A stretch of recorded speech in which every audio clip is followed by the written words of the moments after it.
Puji Tuhan. Wow. Thank you, pemusik, pemuji. Sekali lagi beri tepuk tangan buat mereka yang sudah mimpin kita masuk dalam hadirat Tuhan. Puji Tuhan. Amin. Kita udah masuk kepada bulan Oktober. Bulan yang ke-10 dari tahun 2014. Dan ini adalah minggu yang pertama. Minggu yang baik, minggu yang luar biasa. Minggu yang lebih baik daripada minggu-minggu sebelumnya. Dan tahun ini adalah tahun yang terbaik daripada tahun-tahun yang sebelumnya. Dan kita mengucap syukur kita sudah masuk pada bulan yang baru dari tahun yang terbaik. Dari tahun-tahun yang sudah pernah lewat. Dan saya mengucap syukur kalau saudara ada dalam hadirat Tuhan. Saya percaya kita semua kalau ada dalam hadirat Tuhan kita semua dalam keadaan yang baik. Kita mengucap syukur buat itu. Puji nama Tuhan. Anak-anak yang UTS, yang udah beres UTS kita mengucap syukur. Karena Tuhan sudah memimpin mereka sepanjang minggu ini. Dan besok akan ada anak-anak yang baru mulai UTS. Dan kita juga akan terus berdoa biar mereka juga akan ditolong oleh Tuhan, diberikan kekuatan oleh Tuhan, kesehatan oleh Tuhan untuk bisa mengikuti UTS dengan baik. Kita tetap berdoa buat anak-anak kita. Dan pada bulan Agustus ini kita juga akan memasuki tema yang baru, masih dengan tema besar kita adalah Leading with Heart atau Living with Heart. Dengan hati, masih bicara mengenai hati, nggak jauh-jauh berkisar tentang hati saudara. Dan saya mau pada pagi hari ini kita mulai dengan tema kekudusan. Kuduslah kamu sebab aku kudus, kata Tuhan. Dan selama 1 bulan ini kita akan membahas mengenai kekudusan hidup kudus. Nah kadang-kadang seringkali dalam pemikiran orang Kristen hidup kudus itu adalah saya nggak ngerokok, saya nggak main judi, saya nggak macam-macam gitu ya. Saya nggak main cewek, saya nggak main macam-macam lah. Ya termasuk nggak main kartu, nggak main biliar, wah saya benar-benar bersih dari itu semua. Well, nggak ada yang salah dengan itu saudara, tapi kita akan lihat selama 1 bulan ini bahwa kekudusan itu sebetulnya nggak bicara mengenai cuman sekedar sampai di situ aja tahapnya, tetapi lebih dalam lagi kita mau masuk. Dan kita mau jaga hati kita untuk tetap kudus, suci, bersih di hadapan Tuhan. Sehingga kita akan menemukan satu kehidupan yang Tuhan memang sudah rancangkan buat kita. Dan kita akan masuk ke dalamnya, dan kita akan hidup di dalamnya. Berapa banyak di antara saudara mau hidup dalam hidup yang berkelimpahan yang Tuhan sudah siapkan buat kita semua? Katakan yes. Kita semua pasti mau. Saya percaya kita semua pasti mau. Tapi bukan cuma sekedar kita nyari itunya tuh saudara. Nyari itunya tuh ya, nyari kelimpahannya tuh yang kita cari. Bukan itu, tapi kita mau cari hidup kita kudus di hadapan Tuhan. Dan ini akan kita pelajari bersama-sama selama 1 bulan. Dan minggu ini saya mulai dengan tema kuduslah kamu sebab aku kudus. Stay tune, jangan tinggalin ibadah-ibadah selama bulan ini. Karena saudara pasti akan mendapatkan banyak hal, banyak pengajaran-pengajaran untuk kita bisa tetap hidup berkenan di hadapan Tuhan. Amin saudara. Dan mari kita akan sama-sama buka dalam 1 Petrus pasal yang pertama. Ayatnya yang ke-13 dan sampai dengan ayat yang ke-15. 1 Petrus pasal yang pertama ayat yang ke-13 sampai dengan ayatnya yang ke-15. 16 maksud saya, bukan 15, maafkan saya salah. Ayatnya yang ke-16, saya harus catatan saya salah di sini. 1 Petrus pasal yang pertama ayat yang ke-13 sampai dengan ayatnya yang ke-16. Firman Tuhan katakan, sebab itu siapkanlah budimu, waspadalah dan letakkanlah pengharapanmu seluruhnya atas kasih karunia yang dianugerahkan kepadamu pada waktu penyataan Yesus Kristus. Hiduplah. Ini perintahnya, hiduplah sebagai anak-anak yang taat. Dan jangan turuti hawa nafsu yang menguasai kamu pada waktu kebodohanmu. Tetapi hendaklah kamu menjadi kudus. Hendaklah kamu menjadi kudus dalam seluruh hidupmu. Sama seperti Dia yang kudus yang telah memanggil kamu. Sebab ada tertulis, kuduslah kamu sebab aku kudus. Demikian firman Tuhan. Kita buka mundur sedikit, Ibrani pasal yang ke-12. Ayatnya yang pertama sampai dengan ayat yang kedua dan ayat yang ke-14. Saudara catat saja, Ibrani pasal 12 ayat yang pertama dan ayat yang kedua serta ayat yang ke-14. Demikian firman Tuhan, karena kita mempunyai banyak saksi bagaikan awan yang mengelilingi kita. Marilah kita menanggalkan semua beban dan dosa yang begitu ngalangin kita, ngerintangin kita. Dan kita berlomba-lomba dengan tekun dalam perlombaan yang diwajibkan bagi kita.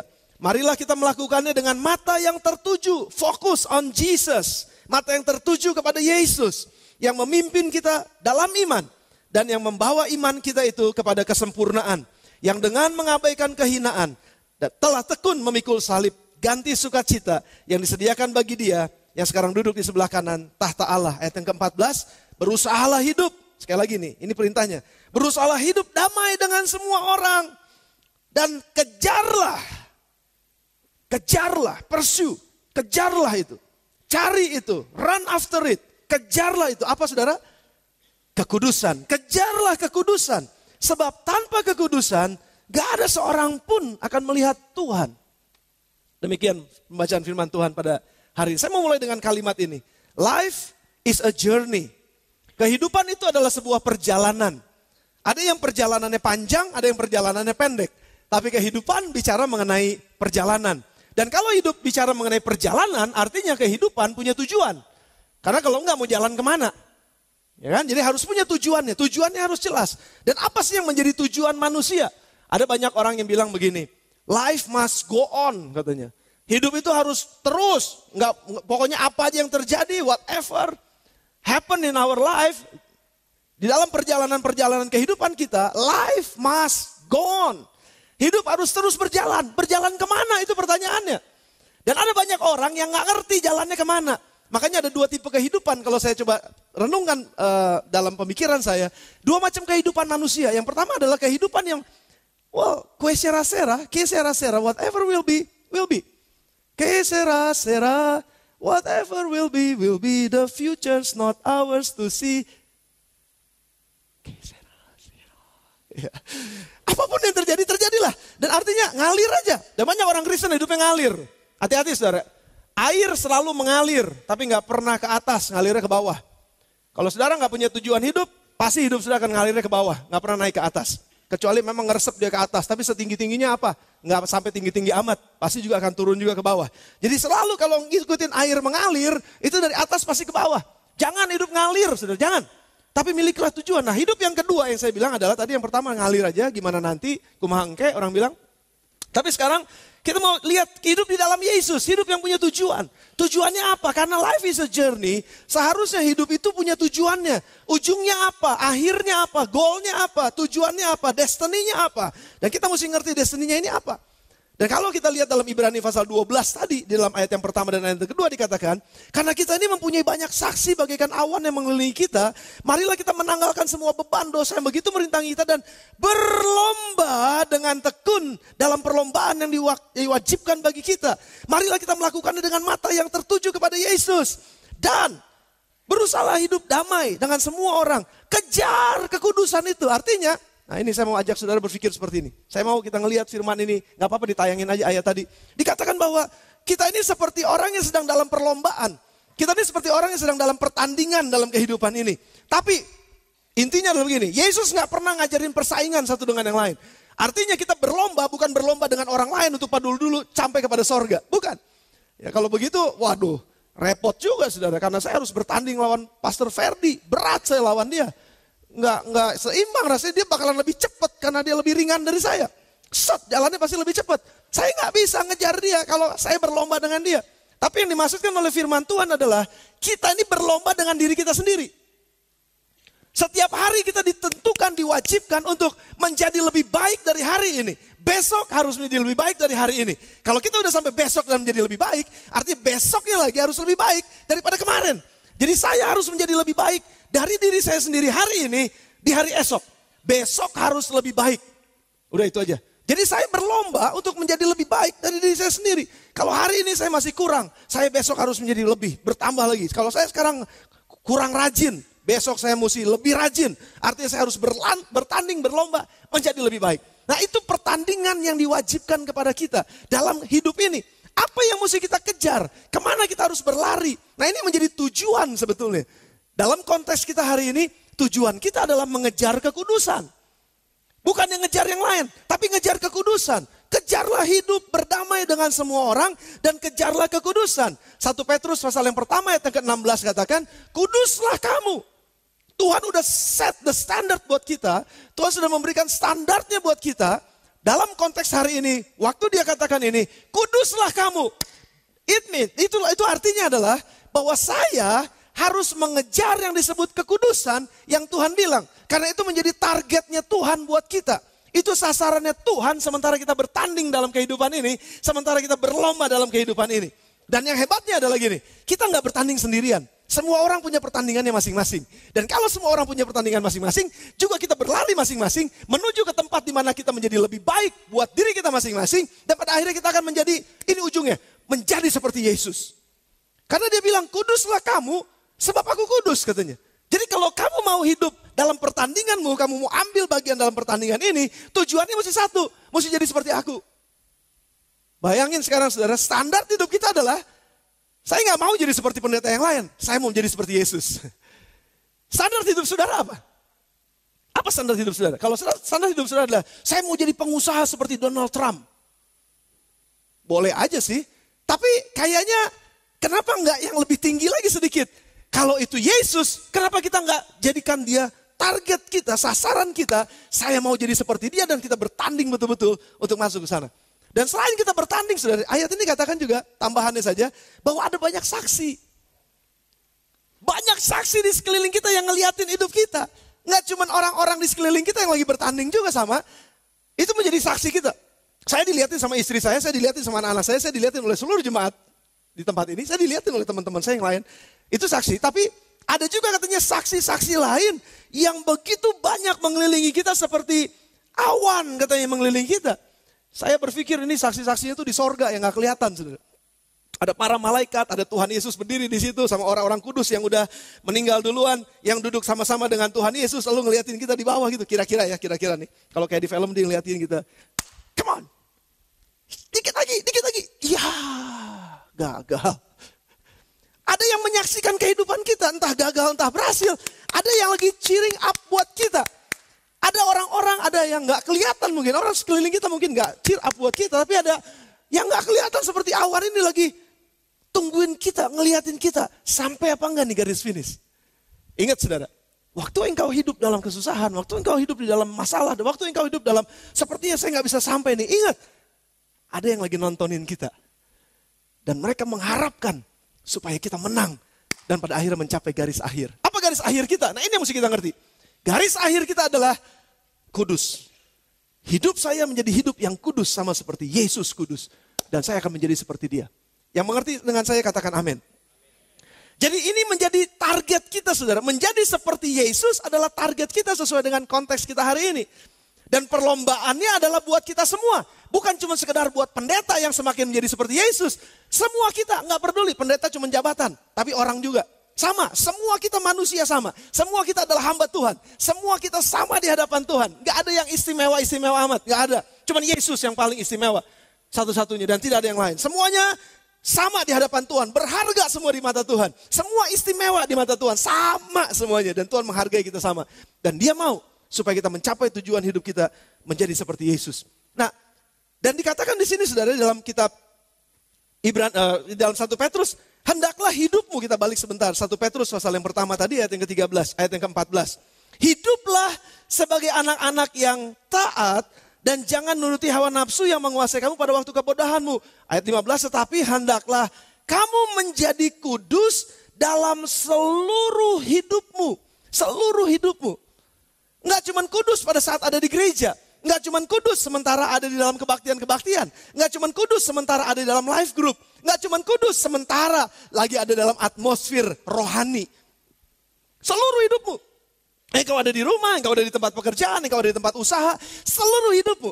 Jadi enggak ada lagi orang yang akan bilang gini, bisnis mah kotor pak. Jadi kita jangan satu-satuin bisnis sama rohani. Bisnis sama pelayanan Tuhan. No. Waktu engkau bisnis itu tempat kudus di mana engkau berdiri di sana. Saudara ingat cerita Musa, saya menyimpang sedikit. Waktu Musa dipanggil oleh Tuhan, itu Musa ngelihat ada the burning bush, ada semak belukar yang terbakar, ya. Dan Musa lihat, wih apaan nih? Lalu dia nyimpang ke situ. Karena memang Tuhan memanggil dia. Dan waktu dia nyimpang ke situ, apa yang Tuhan bilang? Tadi saya diingatkan ayat itu waktu kita berdoa. Tempat di mana kamu berdiri itu kudus. Saya lagi pikir tempatnya di mana? Memang udah ada bait suci? Nggak ada. Emang itu di gereja? Bukan. Di mana? Padang gurun, saudara. Jauh banget itu nggak tahu. Di antah berantah. Di peta nggak ada kayaknya. Coba cari Google Map juga nggak akan ketemu kayaknya. Itu nggak tahu ada di mana dan pada saat itu Tuhan bilang, lepaskan kasutmu karena tempat di mana engkau berdiri itu kudus. Apa artinya, saudara? Artinya we are carrying the presence of God. Kita orang percaya sedang membawa hadirat Tuhan, kekudusan Tuhan kemana aja kita pergi. Jadi waktu saudara ada di tempat usaha saudara, waktu saudara ada di tempat bisnis saudara, you are carrying the presence of God. Saudara sedang membawa hadirat Tuhan di sana. Jadi hati-hati waktu saudara bisnis. Jangan bisnis ngaco-ngaco, licik-licik. Jangan sampai bisnisnya aneh-aneh. Tetapi ikuti teladan itu. Nah, ini kita akan bahas ini nanti sama-sama lebih dalam lagi. Tapi yang pasti adalah di tempat sekolahmu, di kampusmu, di rumahmu, sampai di kamar mandimu. Itu tempat kudus. Because you are carrying the presence of God. Kemana aja kita pergi, Tuhan ada bersama dengan kita. Kalau percaya katakan amin, saudara. Kalau sudah percaya itu berarti artinya di mana aja kita ada, Tuhan ada sama-sama dengan kita. Dan di mana ada Tuhan ada, walaupun di padang gurun yang antah berantah tempat yang gak tahu ada di mana, Tuhan bilang itu kudus. Karena aku ada di sana dan aku ada di dalam engkau, kata Tuhan. Kalau engkau ada di dalam aku di dalam engkau, artinya kau harus kudus. Karena aku kudus. Jadi kita yang membawa hadirat Tuhan kemana aja kita ada, saudara. Dan ini yang harus menjadi tujuan kita. Dalam seluruh kehidupan kita, katanya. Dalam seluruh kehidupanmu, hendaklah engkau kudus. Karena yang memanggil engkau adalah kudus. Kuduslah kamu sebab aku kudus. Jadi kita mesti punya konsep sama dulu sekarang. Because life is a journey. Hidup itu adalah perjalanan. Kita nggak mau perjalanan kita nggak sampai tujuan di mana-mana. Getting nowhere, nggak sampai di mana-mana. Kita mau supaya tujuan hidup kita jelas. Untuk konteks hari ini, apa tujuan hidup kita? Jadi kudus, sama seperti Yesus jadi kudus. Itu perjalanan kita, itu pertandingan kita yang harus kita usahakan. Nah cuman masalahnya begini, saudara. Masalahnya begini. Ada cara pandang orang yang salah tentang hidup. Ada cara pandang yang salah juga tentang kekudusan. Nah, saya mau ajak saudara untuk merenungkan ini sama-sama. Apa tujuan hidup kita? Jadi bahagia, apa jadi kudus? Ada orang-orang yang bilang, saya kerja supaya saya jadi bahagia, apa? Saya banyak dapat duit supaya saya bisa bahagiain orang lain. Saya bisa dapat duit banyak, wah supaya saya bisa senang. Supaya saya bisa pergi ke luar negeri, saya bisa beli ini, saya bisa beli itu, apa aja. Selama ada duit, saya akan bahagia. Betul apa enggak? Sudah terbukti kok enggak? Udah jangan bohongin diri sendiri. Istri cantik, mesti cantik, kudu cantik. Kalau enggak cantik saya enggak bahagia. Dapat istri cantik, tetap aja ngelirik yang lebih cantik. Karena memang di atas langit ada langit. Dan kita nggak akan pernah puas kalau kita cari sesuatu yang salah, saudara. Tapi kita akan puas selangkah demi selangkah kalau kita cari yang benar dan dapetin yang benar. Masalahnya gini, tujuannya apa sih sebetulnya? Banyak orang yang punya konsep salah. Tujuan hidupnya mau jadi bahagia. Tapi dia nggak pernah sampai kepada kebahagiaan. Kenapa? Karena salah konsep tadi. Konsep yang benar adalah Tuhan bilang gini, kamu jadi kudus aja dulu. Kamu hidupnya benar aja. Kamu cari. Kamu usahakan hidupmu benar, kejar kekudusan itu, kejar kebenaran Tuhan itu, kejar apa yang Tuhan mau, kejar isi hatinya Tuhan dan pikiran, kenali dan hidupi itu. That is the holiness. Itulah kekudusan. Connect antara hati Tuhan dengan hati kita. Pikiran Tuhan dengan pikiran kita, dikoneksikan. Mungkinkah? Mungkin, karena itu firman Tuhan yang bilang, kuduslah kamu sebab aku kudus. Belajar daripada aku, kata Yesus. Cara hidupku pelajari sama-sama. Nah, karena ada orang yang salah tujuan, akhirnya salah nyampe tempat. Karena tujuannya salah. Nyampe tempatnya jadi salah. Tadi saya katakan ada orang yang, saya akan menikah supaya saya bahagia. Pertanyaan saya, pernikahan membuat orang bahagia gak? Cuman dua sih. Pernikahan bisa jadi sorga atau pernikahan bisa jadi neraka. Dan banyak yang ngangguk-ngangguk. Saya nggak tahu ngangguknya itu sorga apa neraka. Banyak yang ngangguk-ngangguk dan setuju dengan saya. Setuju lah. Yang menjadi pertanyaannya sekarang adalah, dalam waktu kita berkeluarga, waktu kita mencari suami atau mencari istri, atau mendapatkan suami atau mendapatkan istri, apakah betul itu dengan caranya Tuhan atau keinginan sesuai dengan keinginan hatinya Tuhan? Dan kita tahu betul itu dari Tuhan. Nah ini penting, saudara. Kalau enggak, walaupun sekali lagi keluarganya kayaknya bagus banget, istrinya cantik, suaminya ganteng, udahlah saudara, kita udah lihat di masyarakat kita udah nonton di TV, yang gantengnya luar biasa ganteng, yang cantiknya luar biasa cantik, menikah, kita bilang pasangannya, cocok banget nih dia ya, tunggu sekian tahun. Jangankan sekian tahun, sekian bulan, ternyata kita dapatkan bahwa mereka punya selingkuhan masing-masing. Dan kita udah tahu kok ceritanya itu. Kita bisa nonton di TV. Dan banyak sekali kejadian-kejadian seperti ini. Artinya apa? Pernikahan itu belum tentu membahagiakan kalau kita tujuannya salah untuk menikah. Kalau cuma untuk bahagia, dapetin kerja. Saya bisa kerja, ya bagus Pak, kerjaan saya bagus luar biasa. Wah saya senang dengan pekerjaan ini. Puji Tuhan. Tapi apakah tujuan kita kerja supaya kita bahagia aja karena kita dapat uang banyak? Sehingga kita bisa spend money lebih, kita bisa bayarkan macam-macam dengan lebih baik lagi. Apakah sampai di situ? Dan terbukti juga kok banyak orang yang uangnya juga banyak, tetap aja hidupnya gak bahagia. Karena salah, saudara. Ada orang yang bergaul dalam kehidupannya, saya mau supaya saya bisa jadi orang terkenal. Wah, dia coba untuk menjadi fame and glory. Menjadi seorang yang dikenal, dipuja-puja di mana-mana. Wah, kita tahu kok ada begitu banyak orang yang ujung-ujungnya bunuh diri. Padahal pelawak nomor 1 dunia, senior. Nah, sudah tahu, saya gak usah sebut namanya. Tapi ujung-ujungnya mati bunuh diri. Ada entertain terbesar di dunia ini dengan semua yang dia bikin, musik yang dia buat, tarian yang dia buat, dan semuanya banyak banget, luar biasa prestasinya, menyenangkan semua orang, tapi ujung-ujungnya tetap juga overdosis matinya. Karena ada sesuatu yang salah di dalamnya. Jadi artinya apa, saudara? Kebahagiaan itu jangan dikejar. Tapi kekudusan itu yang mesti dikejar. Karena kalau kita hidup kudus, kita pasti bahagia. Baca bersama dengan saya Lukas 11 ayat 28. Lukas pasal yang 11 ayat 28. Nanti saya akan masuk lagi ke ayat ini, saudara. Nanti saudara tulis saya dulu. Lukas 11 ayat 28. Tapi Yesus berkata, yang berbahagia ialah mereka yang mendengarkan firman Allah dan yang memeliharanya. Jadi mereka yang berbahagia itu bukan mereka yang cuma mendengar, tapi mereka yang memeliharanya. Mereka yang menjaganya, mereka yang menghidupinya. Mereka yang kejar itu, dengan kata lain dalam konteks kita. Mereka yang mengejar firman Allah, mereka yang mengejar kebenaran Tuhan. Dan menghidupinya, dan memeliharanya setiap hari. Maka merekalah yang disebut berbahagia. Jadi orang Kristen gak otomatis jadi orang bahagia. Karena banyak orang Kristen gak bahagia. Jadi jemaat GSJ Bethlehem seharusnya bahagia. Tapi ternyata masih ada aja yang kurang bahagia. Kenapa? Karena bukannya mendengar firman dan memeliharanya. Cuma dengar toh tapi gak memelihara. Itu sama aja bohong. Gak bisa juga, saudara. Karena Yesus katakan paketnya udah jelas. Dengar firman dan pelihara firman. Itu artinya apa? Kejar itu. Jadi itu kehausan buat kita. Setiap hari kita mesti masuk ke sana. Nah, cara pandang yang salah yang berikutnya adalah cara pandang agamawi. Cara pandang agamawi ini begini, saudara. Ada orang-orang Farisi yang menganggap bahwa hidup benar itu saya tidak membunuh. Saya tidak mencuri. Saya tidak berbohong. Saya tidak berzina. Saya tidak lakukan itu semua najis.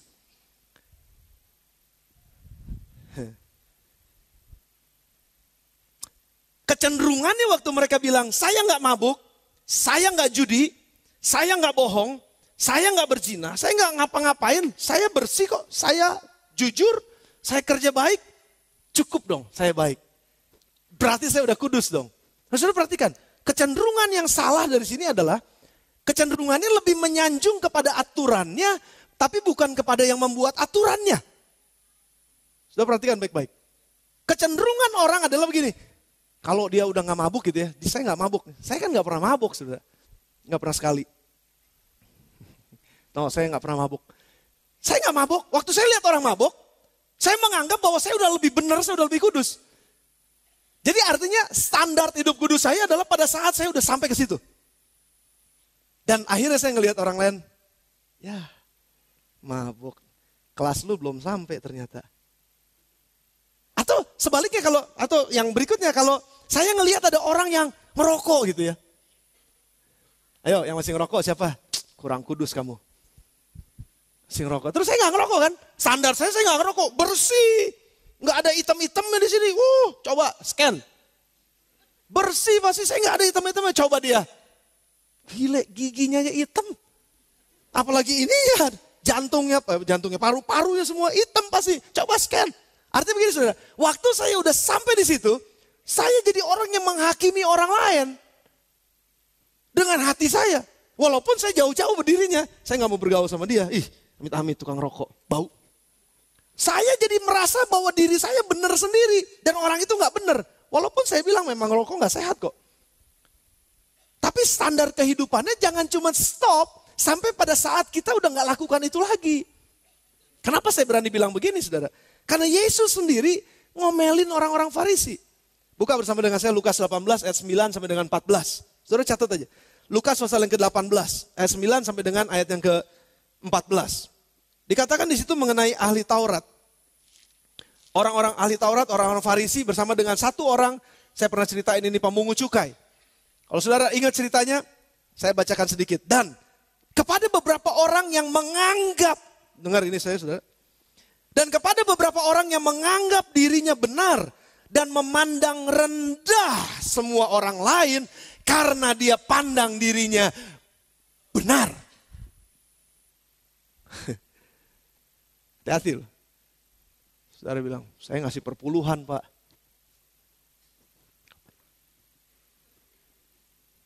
Saya ngasih perpuluhan Pak. Seat of faith, ntar saya mau umumin sama saudara seat of faith. Seat of faith Pak, saya paling gede.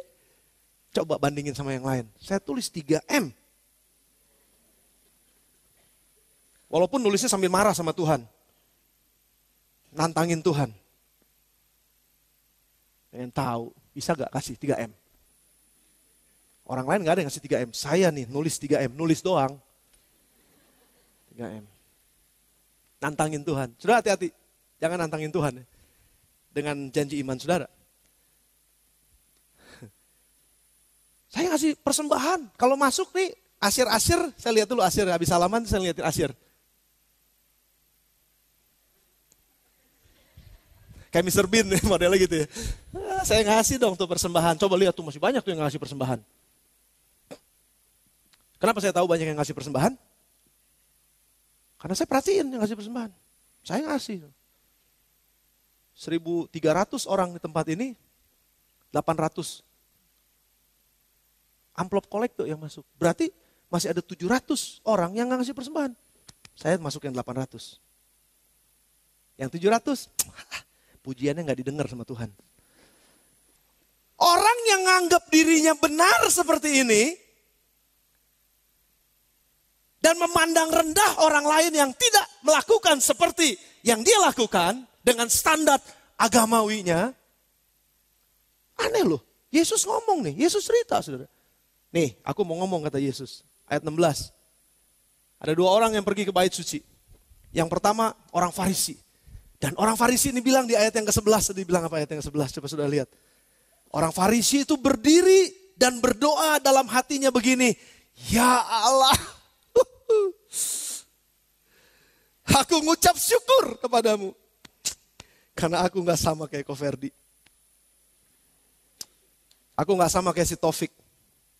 Aku beda, karena aku spesial. Aku mengucap syukur. Aku bukan perampok, tapi dia perampok. Aku mengucap syukur, aku bukan orang lalim, tapi itu orang lalim. Aku mengucap syukur Tuhan, aku bukan pezina. Kayak itu yang di depan pintu pezina. Aku mengucap syukur karena aku ini bukan pemungut cukai. Seperti itu tuh. Aku mengucap syukur Tuhan. Terus orang diam, orang dengar, Yesus lanjutin sudah. Dan waktu Yesus lanjutkan, tapi ada satu lagi orang yang disebut pemungut cukai. Ini orang yang paling dibenci di masyarakat pada saat itu. Kalau saudara ingat cerita Sakius yang pernah saya khotbahkan beberapa bulan yang lalu. Saudara boleh dengar, kalau saudara belum dengar itu, saudara boleh beli di House of Bread. Ini orang yang ngerasa dirinya, aduh Tuhan, saya berdosa amat ya. Saya gak bisa kayak orang itu tuh, memang saya gak bisa Tuhan, tadi berdosa banget, saya nyesel Tuhan, saya melakukan sesuatu yang orang lain jadi susah gara-gara saya, orang lain jadi aduh hidupnya jadi gak benar gara-gara saya, Tuhan ampuni saya. Bahkan dia gak berani menengadah ke langit, melainkan pukulin dirinya berkata Allah ampuni aku orang berdosa ini. Dan yang mengejutkan adalah, ditunggu-tunggu sama orang-orang pada saat itu, siapa yang dibenarkan? Siapa orang yang hebat? Siapa sebetulnya orang yang pulang dan dibenarkan? Saya nggak bilang pemungut cukai, Yesus juga nggak bilang pemungut cukai itu orang kudus. Tapi dia mulai dari hatinya, saya bukan orang kudus Tuhan. Saya perlu dikuduskan. Saya bukan orang benar Tuhan. Saya perlu dibenarkan. Karena saya nggak bisa lakukan apapun. Saya perlu dibenarkan oleh Tuhan. Saya nggak bisa menyelamatkan diri saya sendiri. Saya perlu juru selamat buat saya. Tolong ampuni saya salah. Dan orang ini ternyata gotcha. Yang dibenarkan oleh Yesus. Dan dia pulang dibenarkan. Sudah perhatikan nih. Seringkali kita orang Kristen menganggap bahwa kekudusan itu pada saat saya sudah mencapai sebuah aturan yang ada. Dan kita bangga sampai di situ. Tapi sebetulnya Yesus lagi nggak mau ngomong gitu. Matius pasal yang kelima, kita buka sama-sama ayat 17. Saudara catat juga ya, ini nanti sudah baca keseluruhan konteksnya. Matius pasal yang kelima ayat 17 sampai dengan ayat yang ke-48. Panjang ayatnya saudara. Tapi saya mau saudara baca ayat ini dengan seksama. Matius 5, bukan Matius 7, maafkan saya salah ngomong ya. Matius 5 ayat yang ke-17 sampai dengan ayat yang ke-48. Matius 5 ayat 17 sampai dengan ayat yang ke-48. Janganlah kamu menyangka bahwa aku datang untuk meniadakan hukum Taurat atau kitab para nabi. Aku datang bukan untuk meniadakannya, melainkan aku datang untuk menggenapinya. Sekarang aku mau bilang sama kamu begini. Yes, hukum Taurat bagus, aturan bagus. Aku datang gak akan hapuskan semua aturan itu. Gak boleh ngerokok lah, gak boleh judi lah, gak boleh minum keras lah, gak boleh apa, gak boleh berzina, gak boleh bunuh. Itu hukum, itu aturan. Aku gak akan pernah hapus. Itu gak baik buat kamu kalau kamu lakukan. Aku gak akan pernah hapus. Tapi aku mau bilang sama kamu, aku mau genapin ini dengan lebih detail lagi. Karena kalau kamu cuma sampai di situ, itu kamu belum sampai kepada core-nya, kamu belum sampai kepada intinya yang aku maksudkan. Supaya kamu menjadi kudus sama seperti aku menjadi kudus. Karena hanya karena tidak mencuri bukan berarti kamu jadi kudus. Hanya karena seseorang tidak berjudi bukan berarti dia sudah kudus. Karena yang Tuhan mau lihat adalah bagaimana hatimu. Karena kekudusan selalu dimulai dari hati, bukan dari perbuatan. Sekali lagi, kekudusan hanya dimulai dari hati dan bukan perbuatan. Seperti orang pemungut cukai yang dia katakan, aku gak layak Tuhan, hatiku hancur karena berdosa, aku nyesel sama semuanya ini. Started from there. Dimulai dari hati yang bertobat, dimulai dari hati yang terbuka kepada Tuhan, dimulai dari hati yang mau diajar oleh Allah, dimulai dari hati yang mau betul-betul ditelusuri oleh Tuhan dan dikoreksi oleh Tuhan. Bukan cuma sekedar melakukan itu. Mari kita buka sama-sama Matius pasal yang kelima. Matius pasal yang kelima ayat yang ke-21. Waktu Yesus bilang aku akan menggenapinya. Dia bilang begini, kamu telah mendengar firman yang difirmankan. Kamu telah mendengar yang difirmankan kepada nenek moyang kita. Jangan membunuh. Siapa yang membunuh harus dihukum. Bagus? Bagus. Cukup? Oh. Kamu cuma ngedengar jangan membunuh. Dan kamu gak membunuh. Karena orang yang membunuh pasti dihukum. Jadi kamu gak mau dihukum. Jadi kamu gak membunuh. Itu bagus. Bagus. Dan kamu bangga. Bangga saya gak pernah bunuh. Siapa yang pernah bunuh orang? Gak ada yang ngaku. Kita gak ada yang ngebunuh orang kok. Apakah kita bangga kalau kita gak bunuh orang. Terus kita ngelihat ada orang yang pernah membunuh teman-temannya. Ada di penjara dan kita bilang memang itu orang-orang brengsek tuh. Orang jahat tuh. Saya emang gak pernah bunuh. That's fine, itu bagus. Kita gak pernah bunuh, itu bagus. Tapi apa yang Yesus katakan selanjutnya ayat 22 kita lihat. Tapi aku berkata kepadamu, setiap orang yang marah terhadap saudaranya,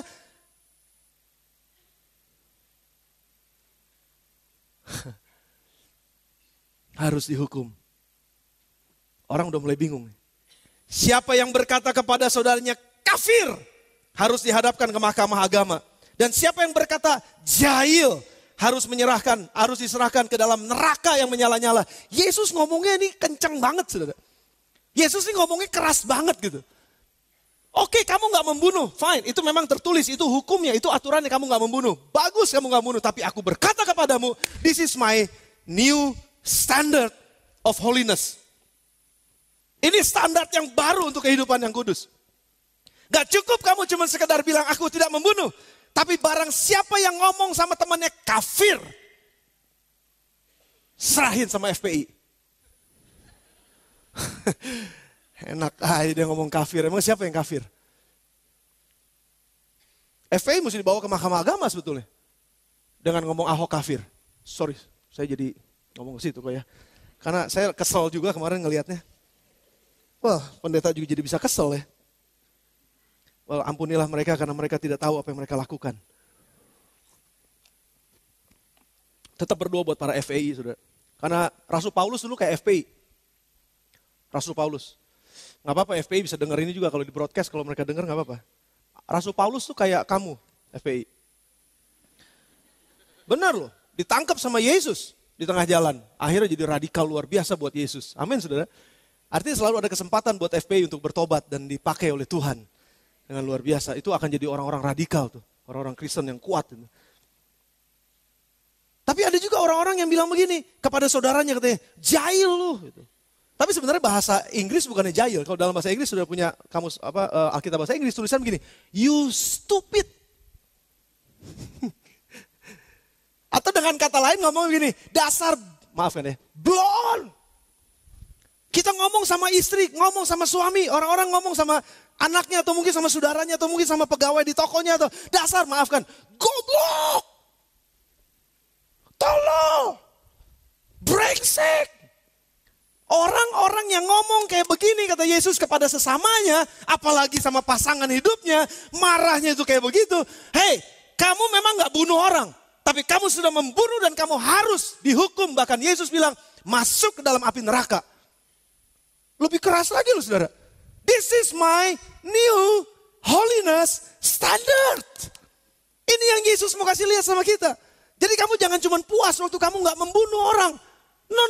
Itu bagus. Itu aturan yang bagus. Tapi aku mau supaya engkau naik dalam hal kekudusan. Ngomong yang jelek tentang sesamamu itu sudah membunuh. Wow. Hati-hati saudara makanya. Apalagi kalau saudara kesel sama supir angkot. Bego gitu. Jangan. Bilang aja begini. Pinter gitu. Tapi jangan ngakinya jangan begini juga ya. Salah tadi saya, salah. Dalam nama Yesus bertobat kaki. Hati-hati saudara.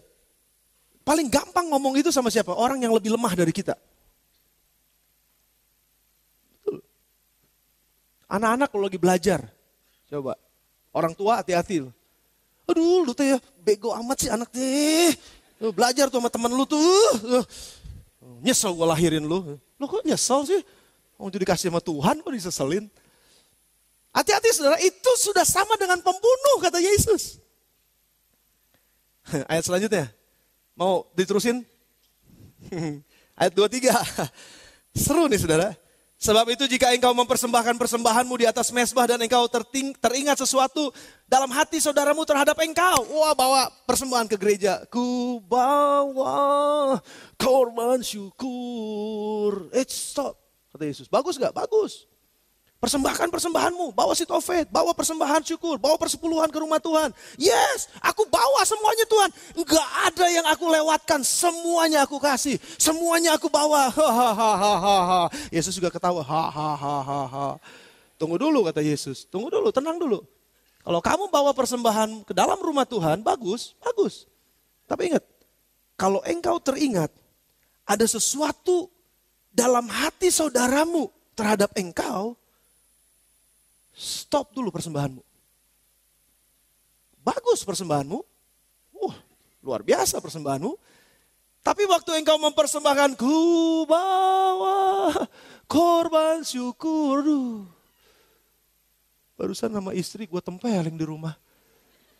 Aduh udah Tuhan maafin. Tunggu dulu persembahannya. Cepat pulang ke rumah.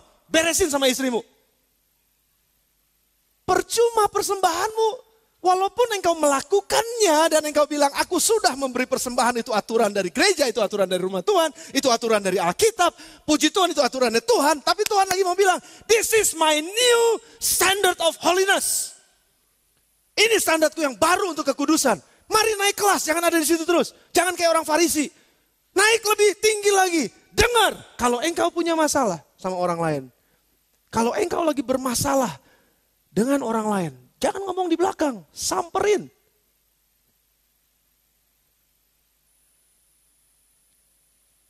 Istri-istri jangan ngegosip tentang suami loh, sama temen. Lagi jemput anak sekolah. Kok saya tahu? Ya banyak yang lapor sama saya. Jadi jemput anak sekolah sekalian gosip tentang suami-suami. Suami gue begini, suami gue lebih brengsek lagi. Kacau tuh suami gue. Wah terus itu, kenapa mesti diomongin sama temennya? Datengin suamimu dong. Ngomong dengan suamimu. Kamu suami siapa? Lo suami juga sama. Jangan jelek-jelekin istri sama teman-temannya. Datengin itu kan istrimu. Coba beresin. Itu Tuhan bilang. Dan yang lebih hebatnya gini. Kalau engkau teringat akan sesuatu yang ada di dalam hati saudaramu. Bukan dalam hatimu loh. Tapi dalam hati saudaramu engkau tahu saudaramu itu, suamimu itu atau istrimu itu. Ada sesuatu di dalam hatinya tentang engkau yang dia gak suka. Kamu tahu itu. Jangan diem. Seed of faith-mu jadi gak ada artinya. Persembahanmu jadi gak ada artinya walaupun engkau taat di situ. Tapi engkau mesti datang sama dia, ngomong sama dia, cepet-cepet beresin. Minggu depan waktu engkau datang sama istrimu, gandengan tangan berdua karena sudah beres masalahnya. Baru nyanyi, ku bawa korban syukur. Tuhan langsung tepuk tangan, saksi-saksi semua langsung tepuk tangan, berdiri, standing applause buat saudara. Yeay, dia berhasil, yeay. Naik kelas dalam hidup kudusnya. Sudah ngerti maksud saya, katakan amin. Mau lagi? Satu lagi ya, satu lagi. Saya masih punya waktu sekitar 10 menit. Nah ini, ayat 27. Kamu telah mendengar firman, jangan berzina. Amit-amit, saya gak pernah berzina. Ih, kotor, najis. Enggak, saya gak berzina. Tapi aku berkata kepadamu, walaupun engkau gak pernah berzina loh. Engkau gak pernah, memang gak pernah. Kamu hidup kudus, gak ada sakit penyakit. Apalagi penyakit kelamin, gak ada. Karena itu yang cuma yang berzina. Hati-hati yang berzina. Tapi saya enggak Pak. Puji Tuhan kalau enggak. Tapi aku bilang, kata Yesus. Aku berkata kepadamu. Setiap orang yang memandang perempuan serta menginginkannya. Kalau ngelihat perempuan. Sudah berzina dengan dia di dalam hatinya. Maka jika matamu yang kanan menyesatkan engkau, cungkil. Dan buang. Karena lebih baik bagimu jika satu dari anggota tubuhmu binasa daripada tubuhmu dengan yang utuh dicampakkan ke dalam api neraka. Saya yakin kalau begini ceritanya, surga banyak yang matanya pecak.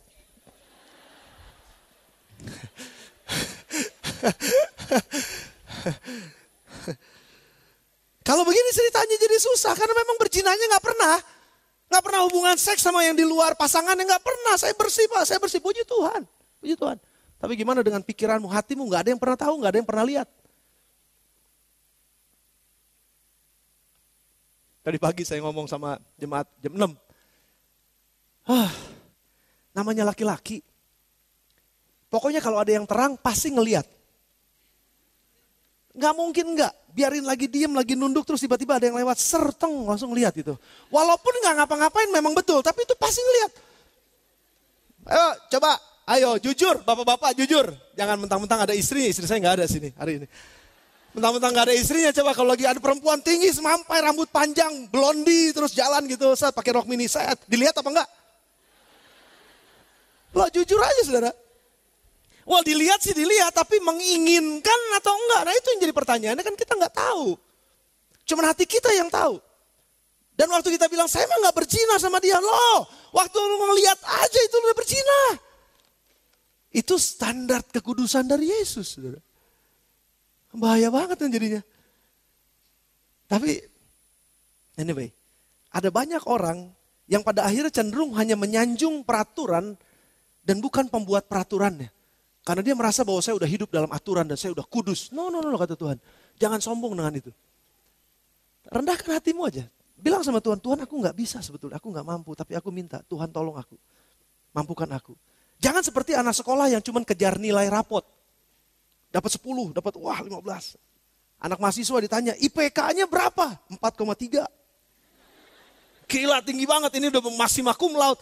Ini udah lebih dari cum laude, maksima cum laude, ekstra cum laude, apa cum laude namanya, ini udah lebih 4 lebih. Nggak ada 4 lebih di dunia ini. Cuman dia yang 4 lebih. S1, S2, S3, semuanya. Pokoknya sampai S yang lainnya, maksima cum laude semua.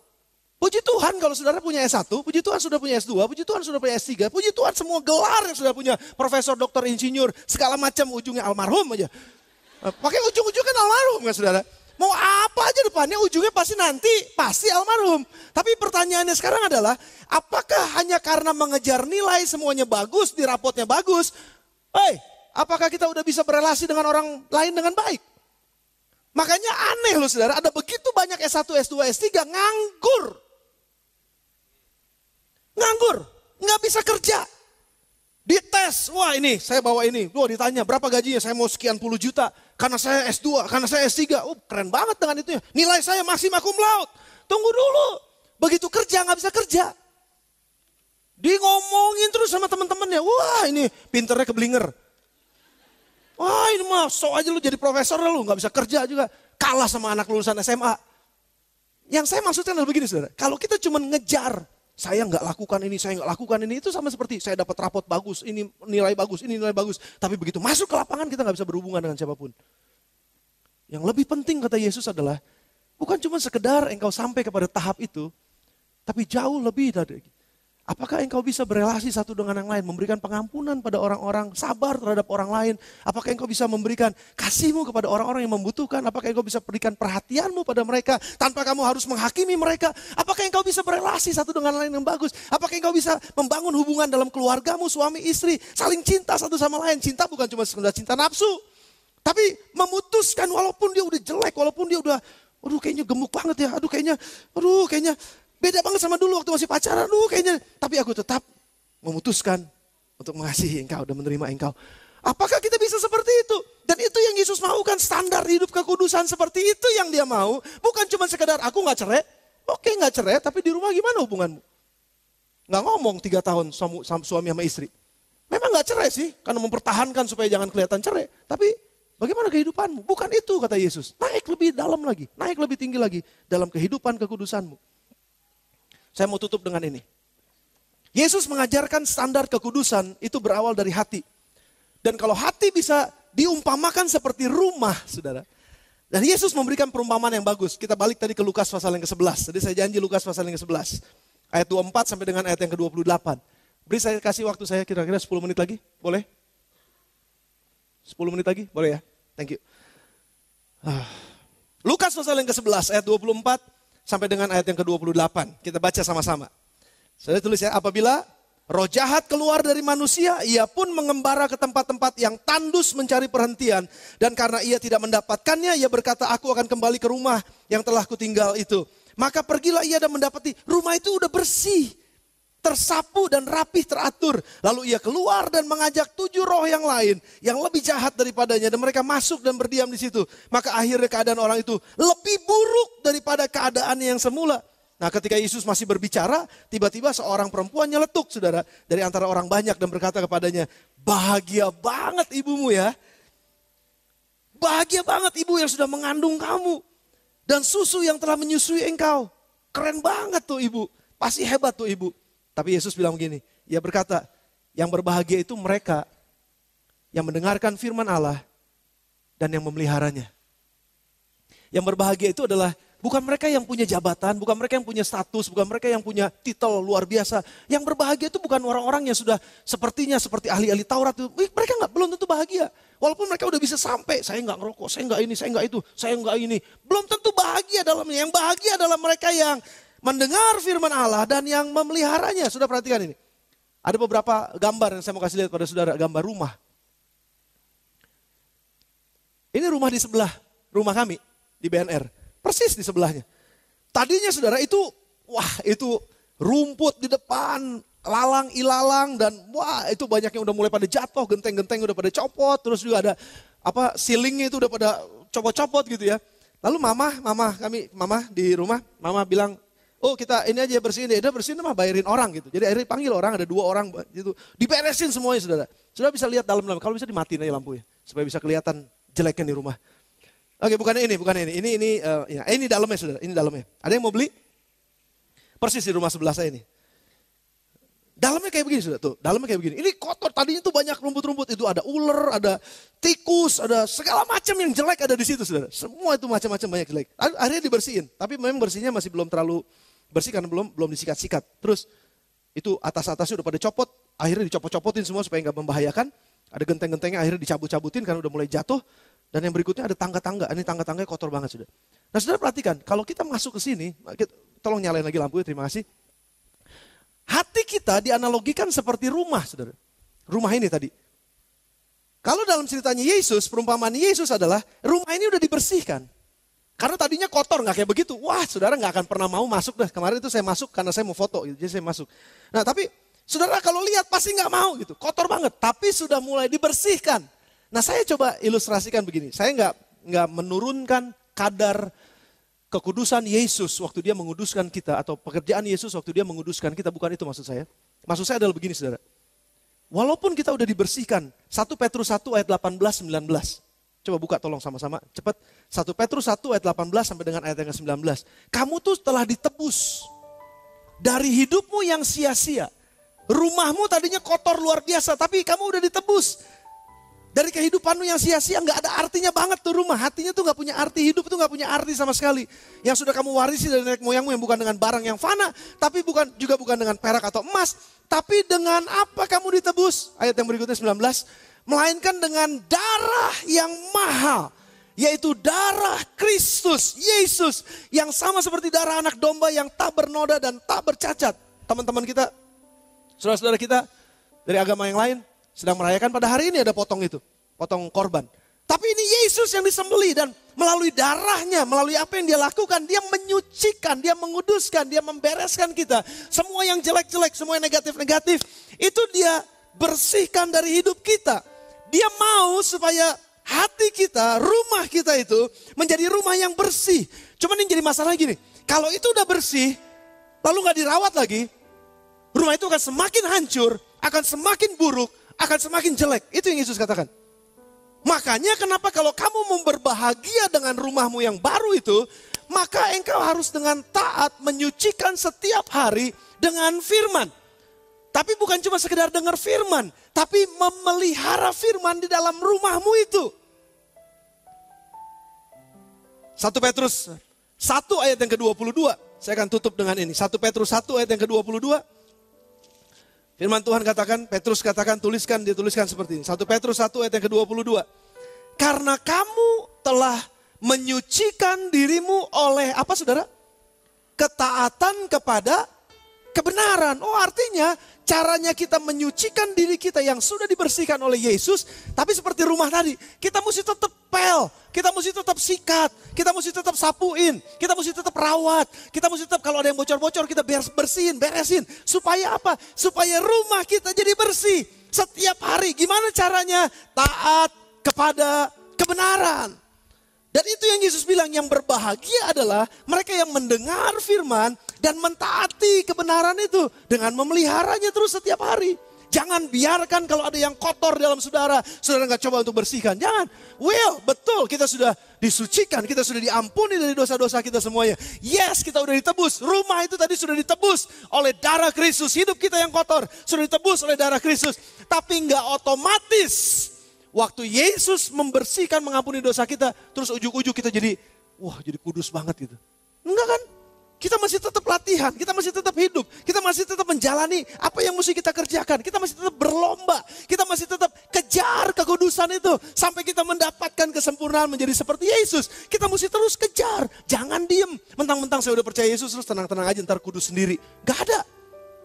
Yang Yesus katakan adalah, berbahagia kalau engkau mendengar firman dan memeliharanya.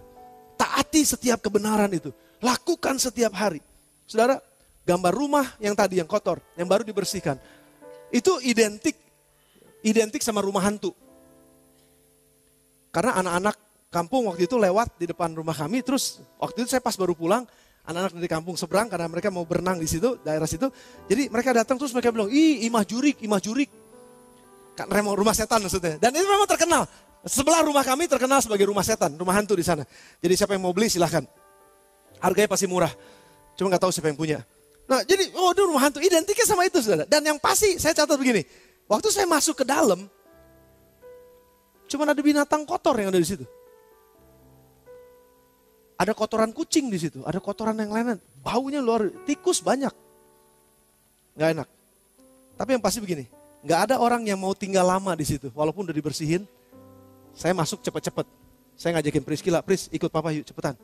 Papa takut sebetulnya, yuk masuknya. Foto gitu ya. Terus saya cepetan pulang. Priscilla, Pak keluar Pak cepetan gak betah. Sudah, artinya begini. Kalau hati kita kotor, hubungan kita gak akan lama. Saudara berhubungan dengan siapa aja, gak akan betah orang lama-lama dengan saudara. Karena kotor. Bayangkan sekarang hubungan suami istri, hatinya dua-duanya kotor. Pasti saling gak betah. Atau mungkin saling betah malah ya, karena dua-duanya kotor. Tapi yang pasti, saudara gak akan pernah mau lama-lama tinggal di rumah itu. Siapapun yang masuk ke rumah itu pasti akan bilang ini, caukun. Cepat-cepat lari. Cepat-cepat pergi, jangan diam di sini. Dan yang paling pasti gini, rumah yang kotor kayak begitu, yang rusak kayak begitu, yang gak dipelihara, membahayakan hidup orang lain. Saya lihatin sebelum diberesin tuh genteng-gentengnya hampir jatuh. Saudara. Bayangin kalau ada orang tinggal di situ, lagi malam-malam tidur, beletak gitu. Itu membahayakan orang yang tinggal di dalamnya. Hati saudara akan sangat membahayakan hidup saudara. Kalau saudara gak jaga baik-baik. Karena dari hati terpancar kehidupan. Jagain hati saudara. Jaga kekudusannya, jaga kebersihannya. Jangan dibiarkan kotor, jangan dibiarkan marah berlama-lama. Beresin cepet-cepet. Lepaskan pengampunan. Dan itu yang firman Tuhan katakan. Dan ada orang yang bilang begini juga saudara. Saya pernah sering dengar ini. Saya lakukan ini Pak. Untuk membahagiakan keluarga saya. Saya kerja pagi, siang, malam. Untuk membahagiakan istri dan anak saya. Bohong. Saudara gak mungkin bisa membahagiakan kalau pagi saudara gak di rumah, siang saudara gak di rumah, malam saudara gak di rumah, besok pagi gak di rumah, terus gak pernah di rumah. Gimana bahagiain di rumah? Saudara ngerti maksud saya? Karena demi mencari uang sebanyak-banyaknya. Enggak. Saudara jadi susah sendiri, bahkan saudara membahayakan hidup saudara dan keluarga saudara. Spend your time with your family.